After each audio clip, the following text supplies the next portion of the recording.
Hey, what's going on, everybody? My name is Corey, better known as the Seaman, and I want to welcome you to another edition of the Seaman Cinema Sit-Down. That's right, folks. We are continuing on our Seaman movie catch-up as we hit all the movies I haven't talked to you about that I saw just before and just after Avengers Infinity War. Right now, though, we are going to dive into an action-packed flick based off of a 1980s classic arcade video game. Do you know what I'm talking about? If you don't, you know the drill. Pull up a chair and take a seat. Today, I'm talking Rampage, starring Dwayne "The Rock" Johnson, his first of, I think, 2, but it could be as many as 5. I don't know. Dude does a lot of movies. His first blockbuster of the summer. Rampage, teaming up with director buddy Brad Peyton.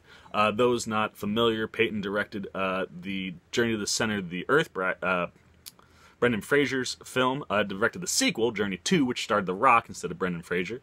And then the reason I think he ended up with this job, he directed San Andreas. Disaster flick. Liked it, didn't like it. The disaster in the movie is awesome. And Rampage, very much not a natural disaster, more a scientifically engineered animal disaster. But it is a disaster movie at its heart. And Brad Peyton brings the right mojo for an action movie here with this team up with The Rock. Another win for the two of them. But before we go talking about all the good stuff of Rampage, you know how I like to roll.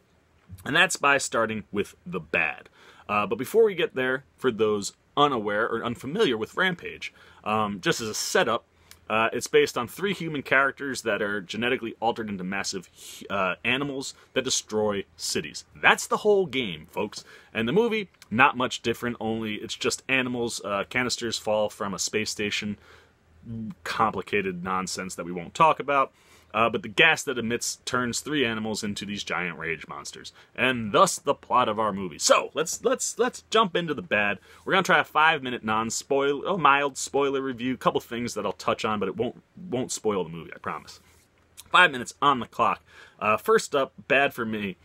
It's a trope with all of these movies where our main characters aren't humans. We force this human story into these movies. Michael Bay classic for doing it with Ninja Turtles and Transformers. For some reason, we have to keep giving humans more screen time than the big action things we're here to see. The human story in this movie, the only one I can really kind of buy into a little bit is the story that's kind of a forced PSA. And hey, look, I'm not about poaching. I love me some animals. But the way George and The Rock meet, kind of a forced PSA on poaching. It makes sense, though, because it kind of lets you understand why The Rock hates people and why him and George are so tight. That story element, really the only thing I cared about. Other than that, it would have just been nice to have them pop in out here. But we do try to build these things. There's kind of a forced love interest with Naomi Harris, who plays Dr. Kate Caldwell. You know, she's like a former employee of the company that makes this gas. Couldn't care less about that story. Joe Manganiello, same thing. He's served better in the movie. You know, if you're obviously these animals don't talk, so we need some kind of human characters in there. But I don't know, a lot of this writing and the human stuff just didn't work for me. The other thing, I said right out the gate that if they didn't do this, the movie would be a failure, and this movie is not a failure by any stretch of the imagination. I actually think it's more of a win, which is always nice for a video game movie. Very few of those. Tomb Raider kind of broke that curse. Rampage, simpler plot than a console game, so it makes it easier to win. But the thing I said if they didn't do, I'd be mad, and they don't do it. So brace yourselves. None of our animals, our titular animals, get electrocuted, which was super disappointing. It's one of my favorite parts of the video game. Anytime it happens, you get super pissed off about it, but it's funny. And I thought it could have been incorporated into the movie. Fortunately, they stuffed a whole bunch of other Rampage stuff I was not expecting in this flick. We'll get there in a minute. And that kind of made up for it. But it would have been so easy to pull off. You know, just have like a human in there that hits him with like a plug or something. I don't know. There could have been any number of ways to just give you a small little, like electric moment. That would have been awesome. But I'm not going to kill the movie for that. Other than that, another strange thing, or a strange thing for me, was our animals get mutated. They don't just grow. The wolf has some extra elements to him from other animals, same with the croc. The thing that's weird is the gorilla is just a giant gorilla who's angry. I don't know why he didn't. If we were going to go the mutated route, And I like it. I don't dislike going that route, especially because the Wolf does some cool stuff with his mutated abilities, which we've seen in the trailers. I don't know why I wouldn't give George something extra, but nevertheless, George is awesome, so easy to forgive. The final thing in this movie that didn't quite work for me was Malin Ackerman's character. She plays Claire Wyden, the head of the corporation that created this toxic gas that created our giant monsters. And I think she's great in the movie. What she does, very good. But her character dialed up way too much, man. She's like a Bond supervillain. So much so she even has a pet she carries with her. But, like, out of this world, like, just dialed up way too much. It makes you go, who would let that person run a company? Typically, these types of characters are, like, super reserved and professional, but they just, like, are kind of evil deep down. Malin Ackerman is, like, evil the whole movie. Didn't really need all of that. But, all that said, there is so much more good here than there is bad. And it starts, obviously, with the Rampage stuff. The Rampage stuff in this movie is great. Look, I always want as much as humanly possible of these types of characters. You know, like I said, Turtles, Transformers. I want them front and center as much as possible. I got more Rampage than I was expecting to get. I have clearly been taught to be let down. But the Rampage stuff in this movie is great. We get 3 kind of big Rampage action sequences. One in the middle, one toward the beginning, one in the middle, and the massive one at the end. And it's almost 25-30 minutes long of just non-stop watching these 3 animals destroy Chicago. And it's glorious to watch. All the action is great. The CGI is phenomenal. It's just a ton of fun. I love all of it. Now the thing, like I mentioned, this will be kind of where we spoil a little bit mildly. The stuff they drop in this movie from Rampage as like Easter eggs is wonderful. The way they climb the buildings, the way they hop on small buildings to get to bigger buildings. Despite not being electrocuted, the fact that they actually smash their hands through windows and you see them moving around as if they're looking for something. You know, when all the animals get on one building and it starts to fall, it does fall sideways, but just like the video game, it doesn't fall sideways, it goes straight down the whole way. This building, when it starts to fall down straight first. And the shot that you get when it happens, I just went, yeah, that's awesome.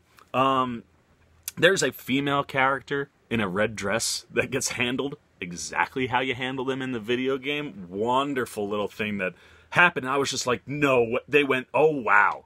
Like I said, the game stuff that they incorporated into the movie just works so well, and there's just all these nice little treats, including the names of our 3 animals. George, the gorilla, Ralph, the wolf, and Lizzie, the crocodile. Now in the video game, she's a lizard, and George isn't an albino gorilla, but they all work really, really well. I really enjoyed all of them.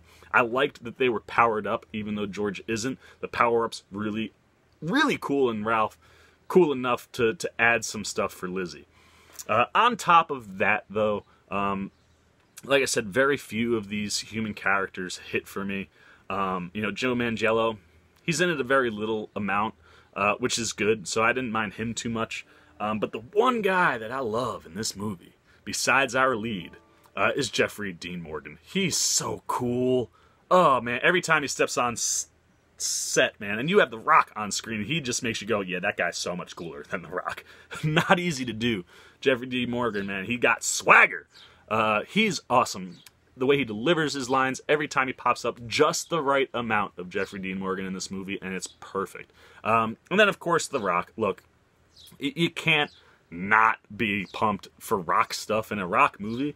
Dwayne Johnson, as he likes to be known by his real name in movies, plays Davis Okoye, not related to Okoye from Black Panther, but he's, you know, he's a big animal lover, doesn't like people too much. He's awesome, man. I love his relationship with George. Like I said, that's kind of the glue of the movie, and it just, they have so much humor, man. There's these inside jokes between him and George that play so well in the movie. There's one at the very beginning, which then introduces the second one, which then plays itself a few times in the movie, and every time that second one pops up, oh, I won't spoil those, because when it oh man, you are gonna love that. But their relationship, great. Absolutely loved it. you know, it is the heart of the movie, and it's what drives the movie. And look, man, you know what you're getting with The Rock. He always delivers, even if the movie doesn't deliver. But this movie does deliver, man. It delivers the action. It delivers the destruction. Oh, God. This movie could have been garbage for an hour just to get that last 30 minutes, man. The end of this movie makes every bit of it worth it. So that's it. A little over 5 minutes, but not too bad. You know, we're rusty. We're getting there. We're working back into the 5-minute reviews. I love talking. I've been talking a lot. But hey, that's all I gotta say, man. This is a ton of fun. If you just want to enjoy yourself for, you know, 90 minutes, 2 hours, go see the Rampage. No reason not to. You know what you're getting with The Rock. And I love, the other thing I didn't mention, I love the way him and George team up toward the end of the movie. You'd think The Rock has no business being in the final fight, but it works. It works because him and George are just a ton of fun. So go see the movie. That's all I gotta say. Hit those comments to let me know what you guys say. Did you like it? Did you love it? Did you hate it? Did you dislike it? How many other variations of those words can I come up with? Hit those comments. Let me know all your thoughts. If you haven't seen the movie, have I enticed you enough? I hope so, because it's a lot of fun. Other than that, if you're new here, of course, please hit that subscribe button and the little bell so you get alerts every time I make a new video. For the Seaman's Cinema Sit Down, I am the Seaman. I am signing off. Peace!